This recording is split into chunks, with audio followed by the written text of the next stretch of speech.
He was the kind of person people rarely noticed. In a classroom full of loud voices, he was the one who sat near the window, eyes lowered, hands folded on the desk. When the teacher asked questions, other students rushed to answer. He knew many of those answers, but he kept them to himself. It was not that he was afraid of being wrong. He was simply used to being quiet. At home, life was simple and careful. His family lived in a small house where every sound traveled from one room to another. The walls were thin, and privacy did not really exist. His parents worked hard and believed in discipline. They believed that children should listen more than they speak. So he learned early how to stay silent. If guests came over, he greeted them politely and disappeared into his room. If relatives asked him about school, he replied in short sentences. It's fine. Yes. No, he never added more than what was necessary. People often described him in the same way. Such a quiet boy. He never causes trouble. He's shy. Some said it kindly. Others said it with a small laugh, as if being quiet was something to fix. But silence for him was not empty. It was full. Inside his small room stood an old keyboard placed on a wooden table. It was not new or shiny.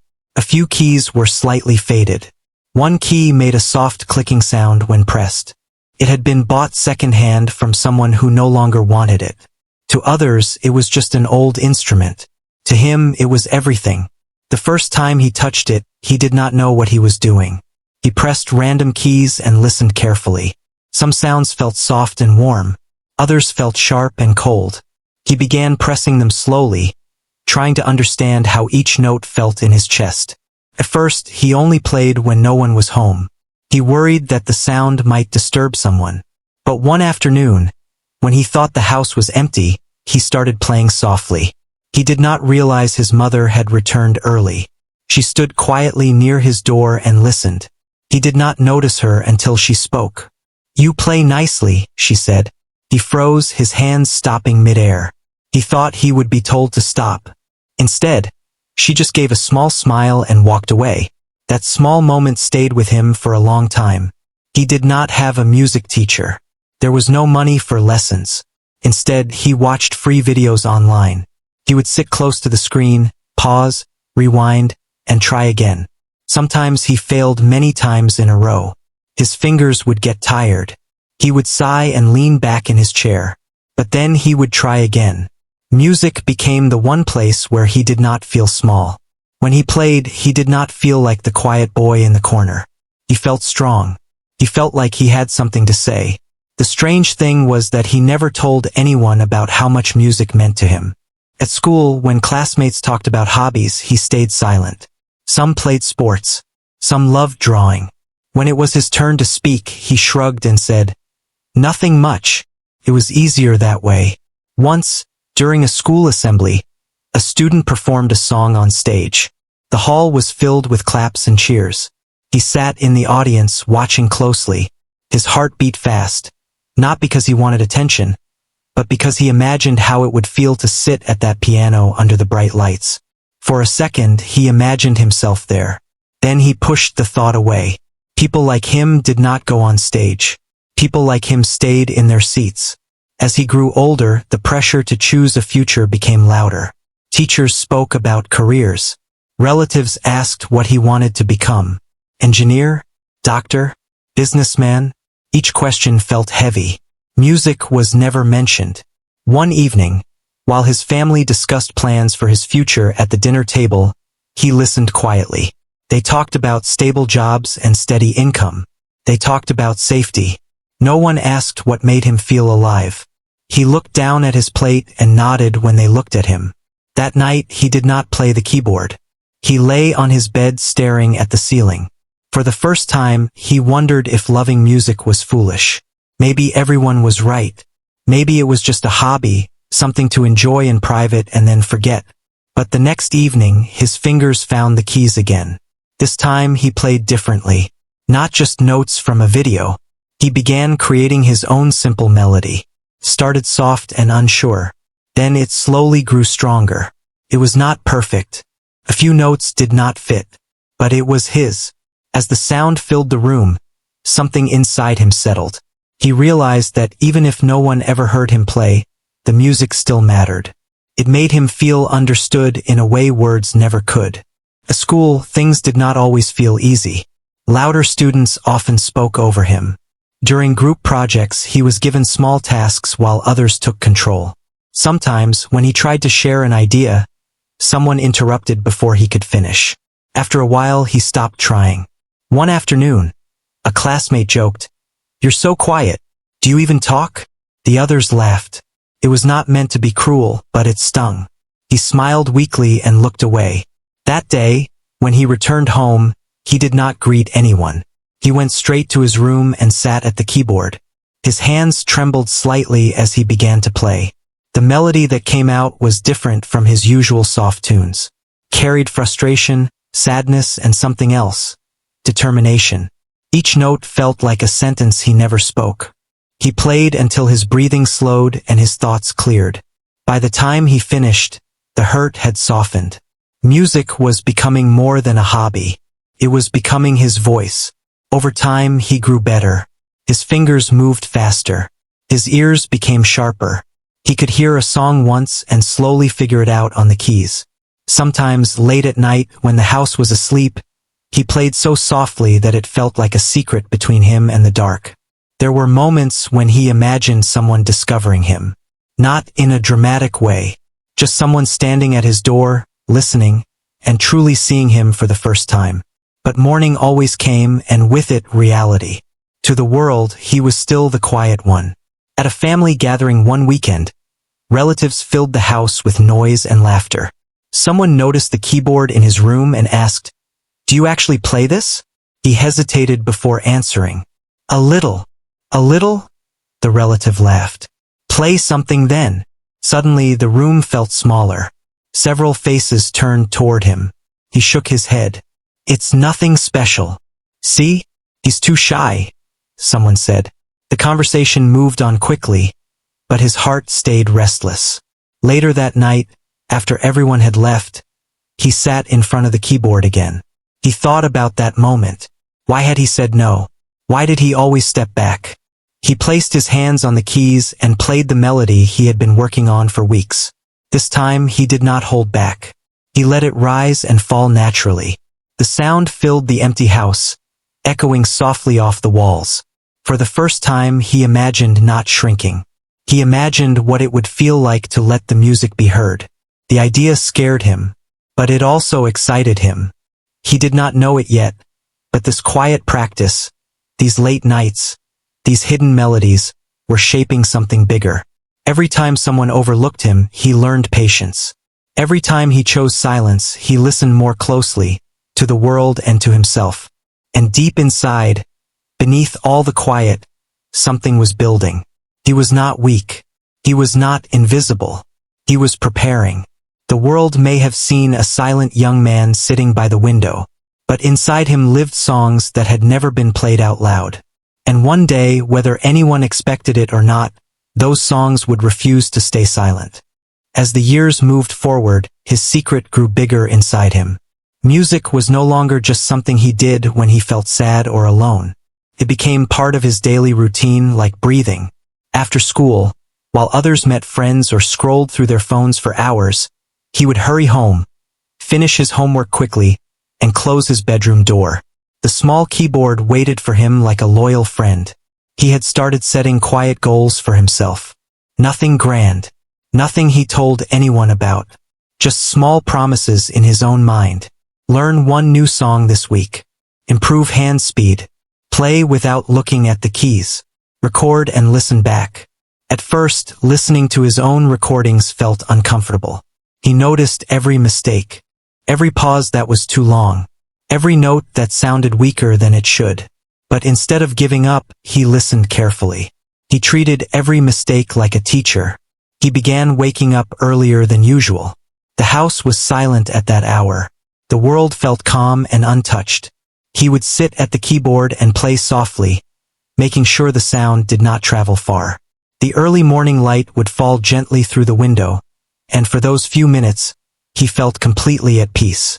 But outside his room, life continued to move in a different direction.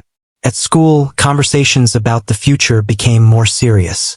Teachers spoke about applications, degrees, and stable careers. Classmates shared big dreams out loud. Some wanted to become business owners. Others talked about medicine or technology. They spoke with confidence, as if their paths were already clear. When someone asked him what he wanted to do, he gave the safest answer he could think of. Something practical. Something that would not raise eyebrows. Music stayed hidden. He had learned that when people hear the word music, they often smile politely but quickly change the subject. To many, it sounded risky, uncertain, unrealistic, and he did not have the energy to defend something so personal. At home, the pressure was gentle but constant. His family did not mean harm. They wanted security for him. They wanted him to avoid struggle. Sometimes during dinner, his father would say, "Life is not easy. You must choose wisely." His mother would nod in agreement. He nodded too. But late at night, when the house was asleep, his thoughts became louder. He would lie in bed staring at the ceiling, wondering why something that made him feel so alive had to be treated like a childish dream. One evening, while scrolling online, he came across a video of a street performer playing in a busy market. People had gathered around, filming with their phones. The performer did not look famous. He did not look rich, but he looked free. That word stayed in his mind. Free. The next day, he tried something new. Instead of following a tutorial, he decided to compose a full piece from beginning to end. He had never done that before. Usually, he copied melodies or practiced known songs. This time, he wanted to create something that belonged only to him. He started slowly, a few soft notes. Then he built around them. He closed his eyes and let his fingers move without fear. The music felt uncertain at first, like a child learning to walk. But as the minutes passed, it began to flow. He imagined telling his story without words. The quiet childhood, the crowded classroom, the laughter he stayed silent through, the late nights alone. All of it turned into sound. When he finished, he sat still for a long time. It was not perfect, but it was honest. For the first time, he thought maybe this is more than a hobby. Still, doubt followed him like a shadow. A few weeks later, the school announced a small talent showcase. Students could sign up to perform anything: singing, dancing, comedy, instruments. The announcement created excitement in the hallway. Posters were placed on walls. Friends encouraged each other to join. He stood in front of one of the posters longer than necessary. His heart beat faster. He imagined writing his name on that list. Just seeing it there. Just knowing he had tried. But then another voice inside him whispered, "What if you freeze? What if they laugh? What if you are not good enough?" He walked away. That afternoon, he avoided the main corridor where students were practicing. He told himself he did not care. That performing was not important. That he preferred playing alone anyway. But the truth felt heavier. At home, he played with more intensity than usual. His fingers moved quickly, almost angrily. He stopped suddenly and pushed the keyboard slightly away. "Why is this so hard?" he whispered to himself. He was not afraid of hard work. He had practiced for years. What scared him was being seen. Being seen meant being judged. The next day at school, he overheard two classmates talking about the showcase. One of them said, "It's easy. You just go up and do it. Who cares what people think?" He thought about that sentence all day. Who cares what people think? It sounded simple, but for someone who had always tried to stay unnoticed, it felt impossible. That evening, something small but important happened. His younger cousin visited the house. The child wandered into his room and saw the keyboard. "Can you play something?" the child asked with wide eyes. There was no crowd, no pressure, just curiosity. He hesitated for a second, then nodded. He played a gentle melody, one of his favorites. The child sat quietly, listening with full attention. When he finished, the child clapped loudly and said, "That was amazing!" There was no judgment in that voice, only honesty. For a moment, he felt what it was like to share his music without fear. After his cousin left, he sat in silence, thinking deeply. Maybe the problem was not his ability. Maybe the problem was the story he kept telling himself, that he was too quiet, too ordinary, too invisible. Over the next few days, he began pushing himself in small ways. In class, he forced himself to answer one question out loud. His voice shook slightly, but he did it. No one laughed. In fact, the teacher smiled and said, "Good point." That small success surprised him. He realized that sometimes the fear is louder than reality. At home, he started playing with the door slightly open instead of fully closed. The sound traveled softly into the hallway. No one complained. Sometimes his mother paused outside for a few seconds before continuing her chores. One night, his father stopped by his room and listened quietly. When the song ended, he simply said, "You've improved." It was not a long speech, but it meant more than he expected. Slowly, something inside him began to shift. He was still quiet. He still preferred listening over speaking. But he was no longer ashamed of what he loved.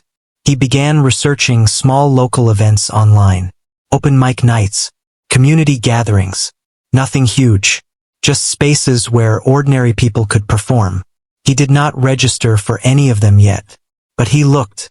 That alone felt brave. He also started saving small amounts of money from tutoring younger students after school. He had one goal in mind. One day he would buy a better instrument. Not because the old one was useless, but because investing in music felt like investing in himself. His dream was still fragile. He did not shout it to the world. He protected it carefully, but it was growing stronger roots. One late evening, as rain tapped softly against the window, he played the full piece he had composed weeks ago. This time, he played it with confidence. The melody rose and fell smoothly. His hands did not hesitate. When he finished, he did not feel small. He felt ready. Not ready for a huge stage. Not ready for fame. But ready to stop hiding completely. For years, people had mistaken his silence for weakness. They had told him, directly and indirectly, to stay quiet, to choose safe paths, to blend in. But something inside him was beginning to disagree. He still did not know exactly when or how he would step forward. He did not know who would listen. He did not know what the outcome would be. But for the first time, he believed that his music deserved to be heard. And that belief, even though it was quiet, was powerful enough to change everything. The opportunity came on an ordinary day. There was nothing special about that morning. He woke up, got ready for school, and followed the same routine he had followed for years. He did not know that by the end of the week, something would test everything he had quietly built inside himself. It started with a simple announcement. The school was organizing a community evening event. It was not just for students, but also for parents and local residents. There would be food stalls, small performances, and a short program on stage. The goal was to bring everyone together. At first, he did not pay much attention.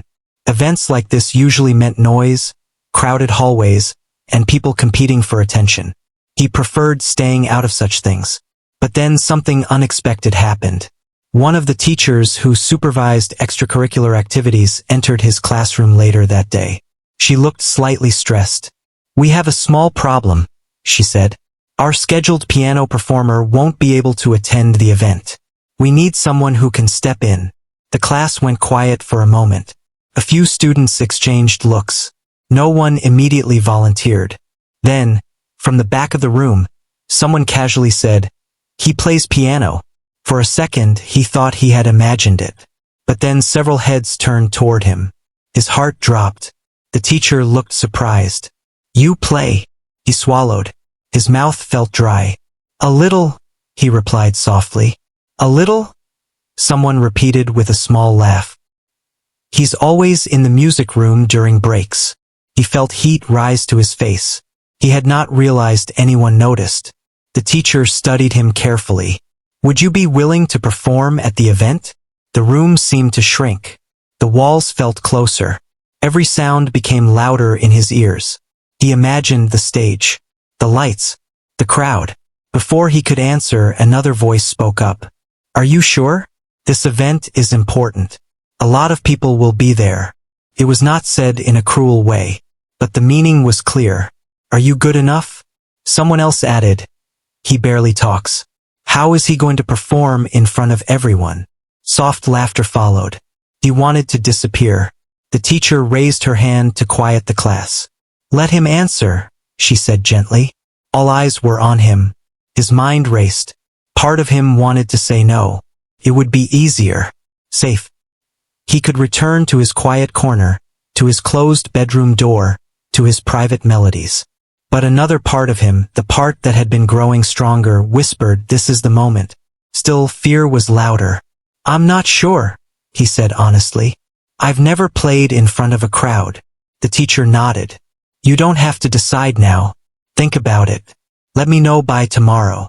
The class moved on, but he could not focus for the rest of the day.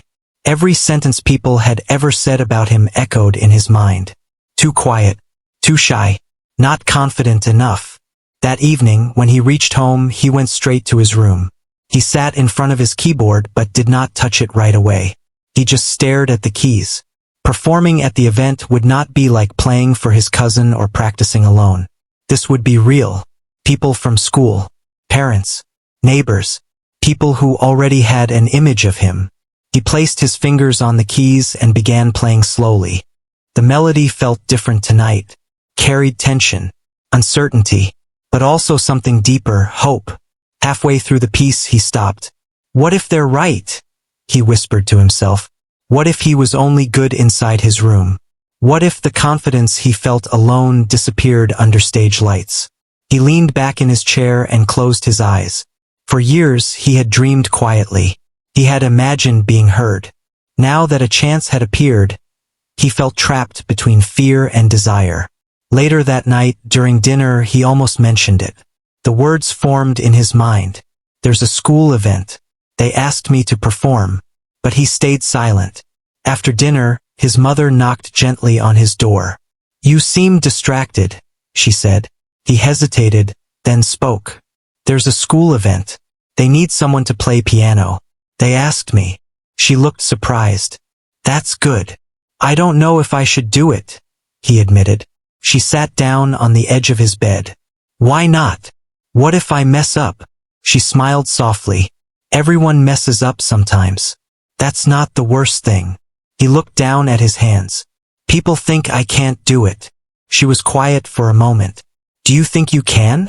The question caught him off guard. Did he think he could? After a long pause, he answered honestly, "I don't know." She stood up and gently squeezed his shoulder. "Then maybe this is how you find out." That night he barely slept. The next morning at school, whispers followed him in the hallway. Not mean whispers. Curious ones. "Is he really going to play? I didn't even know he was that good. He doesn't look like someone who performs." Each sentence felt like a weight on his chest. During lunch break, the teacher approached him. "Have you decided?" His throat felt tight. This was the moment. If he said no, everything would return to normal. But normal no longer felt comfortable. He thought about the early mornings, the late nights, the countless hours practicing when no one was watching. He thought about the child who clapped with pure excitement. He thought about the word free. He took a slow breath. "I'll do it," he said quietly. The teacher smiled. "Good. Rehearsals start tomorrow after school." As she walked away, a strange mix of fear and relief washed over him. It was done. There was no turning back now. That afternoon he felt different. Still nervous. Still unsure. But there was also a small spark of pride inside him. He had not chosen the safe path this time. The next day he stayed after school for rehearsal. The stage was set up in the main hall. Chairs were being arranged. Microphones tested. Lights adjusted. When he saw the piano placed at the center of the stage, his heart began racing again. It looked bigger under the lights. He walked slowly toward it. A few students were practicing their own performances nearby. Some sang confidently. Others joked around, clearly comfortable in front of others. He felt out of place. One of the event organizers approached him. "You're the piano replacement, right?" He nodded. "Let's hear what you've got." The words were simple, but they felt heavy. He sat down on the bench. His hands trembled slightly. The The hall was mostly empty, but even a few watching eyes made him nervous. He closed his eyes for a second. Then he began to play. The first few notes were softer than usual. His fingers felt stiff. He made a small mistake and almost stopped. But he remembered something his mother had said. Everyone messes up sometimes. He kept going. Slowly, the melody found its rhythm. His hands relaxed. The music grew stronger, filling the hall in a way he had never heard before. The sound echoed off the walls, larger and fuller than in his bedroom. When he finished, there was silence. Not awkward silence. Listening silence. The organizer nodded slowly. "You've been hiding this?" He did not know how to answer. "Good choice," the organizer said. "You'll close the program." Close the program. That meant he would be one of the last performances. When the hall was full, when everyone was watching. As he walked home that evening, fear returned, but it was different now. It was no longer about whether he could play. It was about whether he could believe in himself when it mattered most. Back in his room, he practiced again, and again, and again. This time, he was not just preparing music. He was preparing courage. People had told him, in small ways his whole life, to stay silent, to blend in, to not draw attention. But now, for the first time, he had chosen not to. The real test was coming. And whether the crowd expected it or not, he was finally ready to step forward.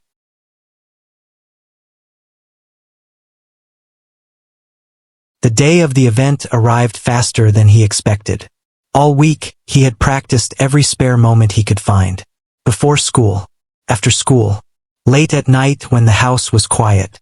He had played the same piece so many times that his fingers almost moved on their own. But even with all that practice, the nervous feeling inside him did not disappear. It only changed shape. That evening, the school looked different. Lights were hung around the entrance. The sound of laughter and conversation filled the air. Parents walked in dressed neatly. Children ran around excitedly. Food stalls sent the smell of snacks drifting through the courtyard. He stood near the side of the hall, holding his sheet music even though he barely needed it anymore. His palms felt slightly damp.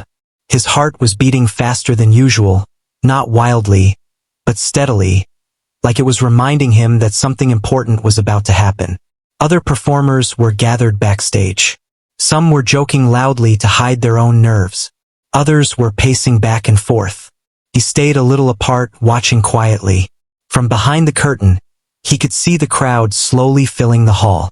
Row by row, the chairs were taken. The low hum of conversation created a constant background sound. He spotted a few familiar faces, classmates, teachers, neighbors. He even saw his parents take their seats near the middle. For a brief second, doubt rushed back in. What am I doing here? He could still walk away. The program had not reached his part yet. No one would force him. He could say he felt sick. He could step outside and disappear into the dark. But then he remembered the rehearsals, the organizer's nod, the way the piano had sounded in the empty hall. He remembered how far he had come from the boy who would not even answer questions in class. He had already taken the first step. The program began. There were speeches, group dances, small skits. The audience clapped politely after each performance. Some acts were funny. Some were a little messy. But everyone appreciated the effort. As the evening moved forward, the hall grew warmer. The energy shifted from excitement to comfortable enjoyment. People leaned back in their chairs. Some checked their phones. A few small children grew restless. Then the announcer stepped forward and said, "Our final performance of the evening will be a piano piece performed by one of our own students." A few people clapped lightly. His name was called. For a moment, everything around him seemed to slow down. The sounds felt distant. The lights looked brighter. His legs felt heavier than usual as he walked toward the stage. He could hear whispers from the audience. "That's him. He's so quiet. I didn't know he played." Each word reached his ears, but he did not look toward the crowd. If he did, he feared he might lose his courage. He stepped onto the stage. The lights were strong, almost blinding. He could not clearly see the faces in the audience anymore. They had turned into a dark blur beyond the brightness. In a strange way, that helped. The piano stood at the center, calm and waiting. He walked toward it slowly and sat down on the bench. For a second, he simply placed his hands in his lap and took a deep breath. The hall was not completely silent. There were still a few coughs, a chair moving, a soft whisper. He looked down at the keys. This was it. He placed his fingers gently on the piano. The first note came out softer than he expected. It floated into the hall carefully, almost shyly. A few people shifted in their seats. He played the next few notes, still cautious. His hands felt slightly stiff. His heartbeat echoed in his ears. For a brief moment, he feared his fingers might freeze. But then something changed. Instead of focusing on the audience, he focused on the story inside the music. He imagined the quiet boy by the window, the late nights, the early mornings, the doubts, the small victories. The melody began to flow more naturally. His shoulders relaxed. His fingers moved with more confidence. The soft beginning slowly grew stronger, fuller. The notes no longer sounded careful. They sounded certain. The hall began to quiet down. The small whispers stopped. A child who had been fidgeting in the front row sat still. A phone that had been glowing in someone's hand slowly lowered. The music filled the room in a way that surprised even him. It was no longer just sound. Carried feeling. Carried patience. Carried years of being unseen. As he reached the middle of the piece, the melody rose higher, becoming more powerful. His hands moved quickly now, gliding across the keys with practiced ease. Every note landed clearly. He forgot about the lights. He forgot about the crowd. He was no longer a nervous student on a stage. He was simply someone telling his story the only way he knew how. The emotional peak of the piece approached. He had practiced this part more than any other. It required both control and courage. The notes climbed, layered, building tension. For a split second, one finger slipped slightly. Tiny mistake. His heart jumped. But this time he did not panic. He did not stop. He adjusted smoothly and continued. The mistake disappeared into the flow of the music, unnoticed by most. And then came the final section. The melody softened again, returning to the gentle tone from the beginning. But now it felt different, stronger, wiser, like it had traveled through something and come back changed. The last few notes echoed in the hall, lingering in the air. When he lifted his hands from the keys, there was silence. Not awkward silence. Deep silence. The kind of silence that happens when people are fully present.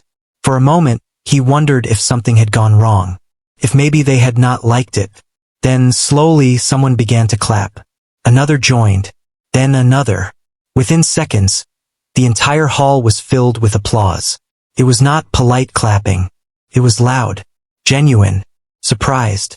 He looked up for the first time. People were leaning forward. Some were smiling widely. A few were even standing. He saw his mother wiping her eyes discreetly. His father was clapping steadily, pride visible on his face. The same classmates who had whispered earlier were now looking at him differently. Not with doubt, with respect. The applause grew louder. He felt something rise in his chest, not pride in a loud way, but relief. A quiet understanding that he had done it. He had stepped forward. He had not hidden. He stood up slowly and gave a small bow, unsure what else to do. The lights still felt bright, but they no longer scared him. As he walked off the stage, his legs trembled. Not from fear this time, but from the release of tension. Backstage, a few performers patted his shoulder. "That was amazing," someone said. "You never told us you were that good," another added. He did not know how to respond. Words still did not come easily to him, so he simply smiled. The organizer approached him again. "You closed the evening perfectly," he said. "You left them silent. Left them silent." The phrase felt powerful. For so long he had been the silent one. The one told to stay quiet. The one who blended into the background. Tonight, his music had done the opposite. It had made everyone else quiet. As he stepped outside into the cool night air after the event, The noise of the hall faded behind him. The sky above was dark and wide. He took a deep breath. Something inside him had shifted. He was still the same person. Still soft-spoken. Still thoughtful. But he was no longer afraid of being heard. For the first time in his life, he understood something clearly. Silence had never been his weakness. It had been his strength gathering power. And tonight, under bright lights and watchful eyes, that strength had finally found its voice. The applause did not fade quickly. Even after he stepped off the stage, the sound followed him backstage like a wave that refused to settle. His ears were still ringing slightly, not from noise, but from disbelief. He stood near the curtain, breathing slowly, trying to understand what had just happened. For years, he had imagined people listening to him. But imagination and reality felt very different. A few students rushed toward him first. The same classmates who once joked about how quiet he was now looked almost stunned. "Why didn't you ever tell us you could play like that? That was insane. I got chills." He nodded awkwardly, unsure how to react to so much attention. Compliments felt heavier than criticism. At least criticism was familiar. Praise was new. One of the teachers approached him with a wide smile. "You didn't just perform," she said softly. "You connected." That word stayed in his mind. Connected. It wasn't about speed or technical skill.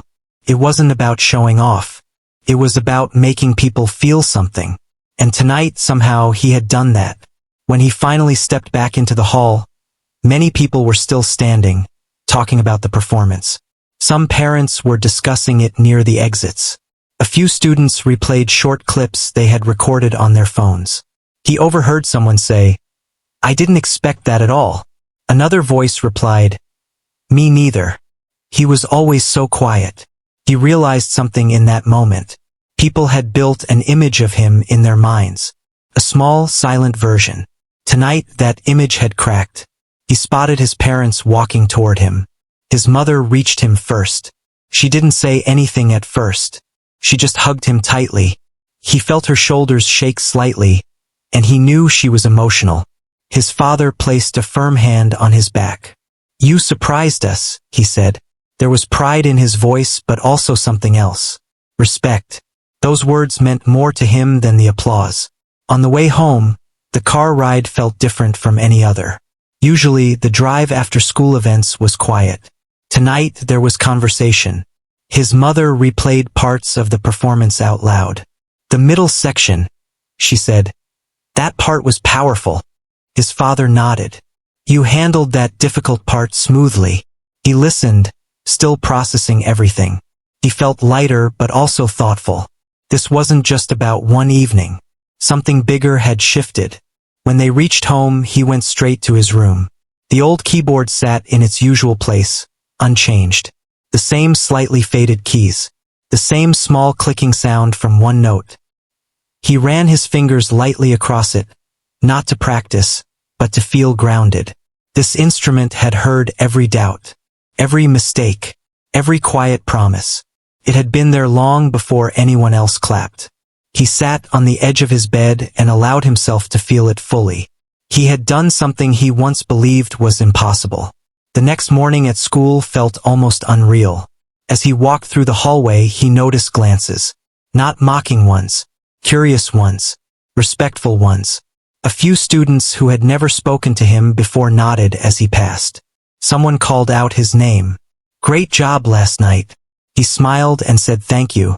It felt strange speaking more than usual, but it also felt natural. During class, a teacher mentioned the event and praised all the performers. When she reached his name, she paused slightly and added, "Sometimes the quietest voices carry the strongest messages." The class looked at him again, but this time there was no laughter, only acknowledgement. At lunch, a small group of students asked if he would play again sometime. One even asked if he could teach him a few basics. Teach? He had never imagined himself in that position. He was still learning, still improving, but the idea planted a seed in his mind.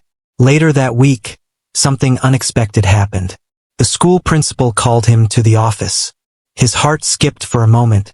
Old habits of worry still lived inside him. But when he entered, the principal smiled warmly. "I watched your performance," he said. "We have an upcoming inter-school event next month. Would you consider representing us?" The offer felt bigger than the first one. This would not just be parents and classmates. It would be strangers, judges, other schools. For a moment, fear tried to return. But it did not feel as strong as before. He thought about the stage lights, the silence before the applause, the way he had recovered from that small mistake without falling apart. "I'll think about it," he replied honestly. The principal nodded. "Take your time." Walking back to class, he realized something important. The world had not changed overnight. He had the same hallways, the same classrooms, the same people, but he was standing differently now. Not louder, not arrogant, just steadier.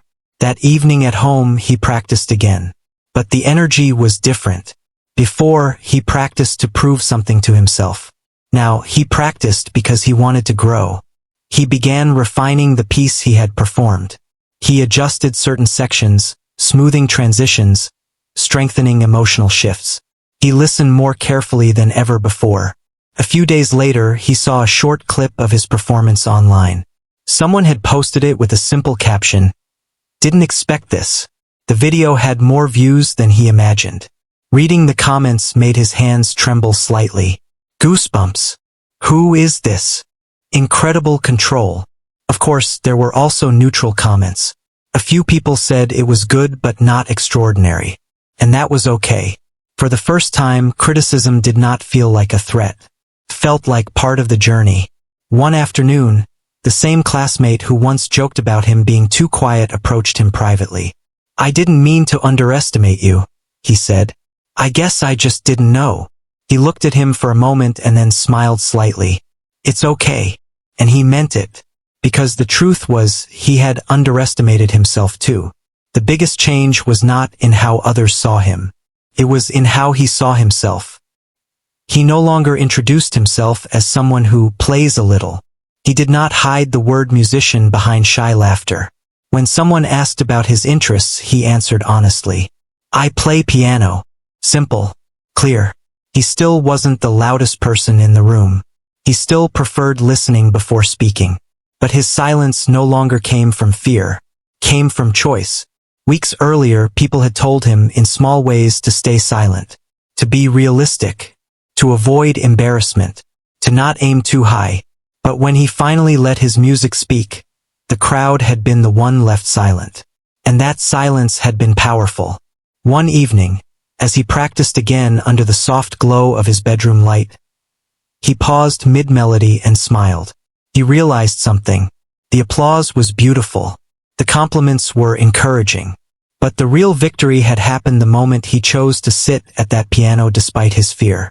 That was the true turning point. The crowd had been breathless. But so had he. And in that shared stillness, he understood that sometimes the loudest impact does not come from shouting. It comes from finally daring to be heard. The days after his performance did not return to normal. But they did not turn into a dramatic movie either. Life continued with homework, chores, early mornings and tired evenings. The difference was inside him. He carried himself differently now. Not in a loud or attention-seeking way. He did not suddenly become the center of every conversation. He still sat near the window in class. He still preferred listening over talking. But there was something steady in his posture. Something settled in his eyes. The invitation to represent the school at the inter-school event stayed in his thoughts. At first, he tried not to think about it too much. The first performance had been a big step. Was he ready for another? One evening, while practicing, he stopped in the middle of a melody and asked himself a simple question. If you say no, will it be because you truly don't want it? Or because you're afraid? He knew the answer. The next day, he walked to the principal's office and gave his decision. "I'll do it." The principal smiled, almost as if he had expected that answer. Preparation began immediately. This time, the pressure felt heavier. The audience would be larger. There would be judges. Other schools would bring trained performers, some with years of formal lessons. He had never had a professional teacher. Doubt tried to creep back in. But now he recognized it. It no longer surprised him. It was just a voice. And he had learned that voices can be quieter than music. He began practicing with more discipline than ever before. He broke his piece into sections, focusing on timing, emotion, and clarity. He recorded himself often, listening carefully for small weaknesses. He researched techniques online, learning how to improve hand control and stage presence. Sometimes frustration visited him again. There were days when his fingers felt stiff. Days when the melody did not sound the way he imagined. Days when he questioned whether he truly belonged on a bigger stage. But instead of stopping, he rested and returned the next day. His parents noticed the change too. They no longer spoke about safe careers during dinner. Instead, they asked about rehearsal schedules. They adjusted small household routines so he could practice without worry. One evening, his father surprised him with something unexpected. A slightly newer keyboard. It was not expensive or luxurious, but it was better than the old one. The keys felt smoother. The sound was fuller. "I thought it might help," his father said simply. He ran his fingers across the new keys, overwhelmed with quiet gratitude. It was more than an instrument. It was support. The day of the inter-school event arrived with a different kind of energy. The venue was larger. The stage lights were brighter. The crowd was unfamiliar. As he waited backstage, he watched other performers rehearse.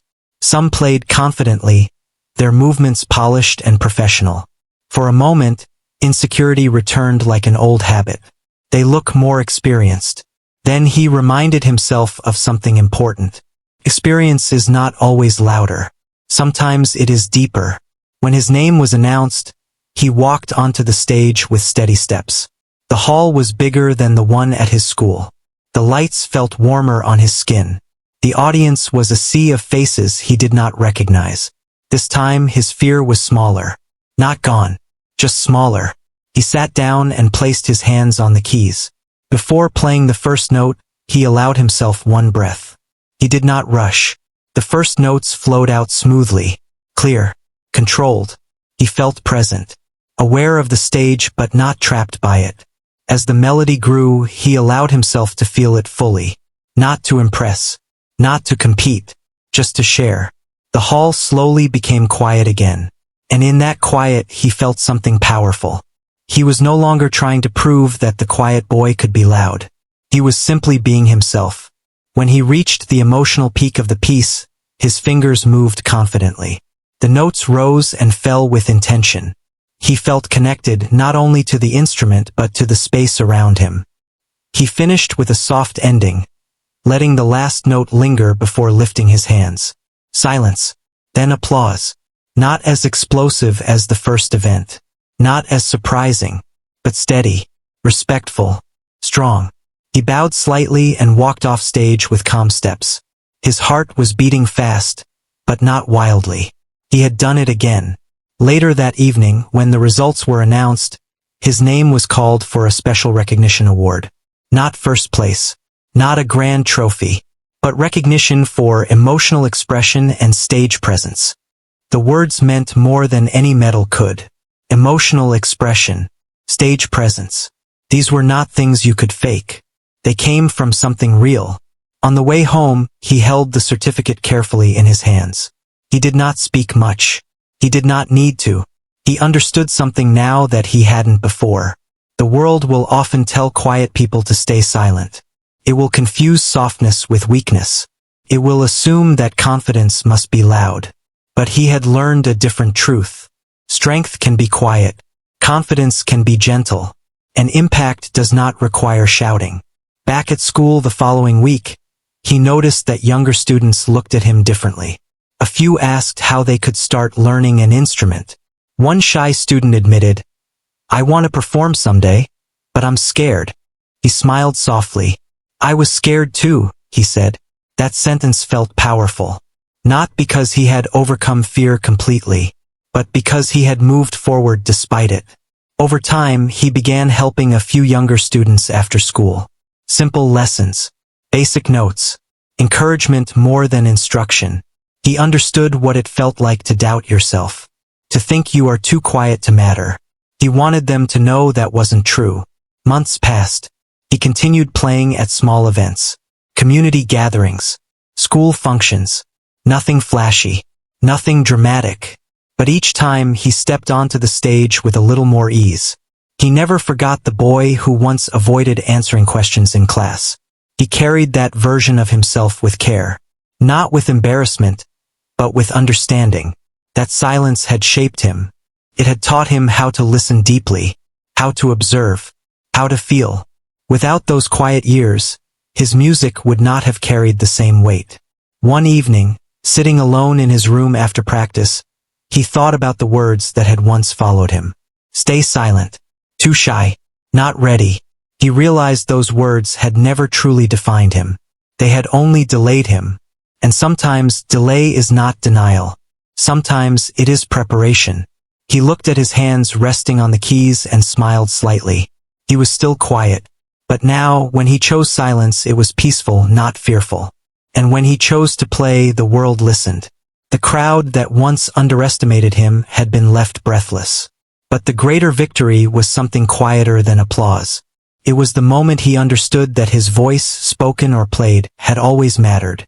He just had to believe it first.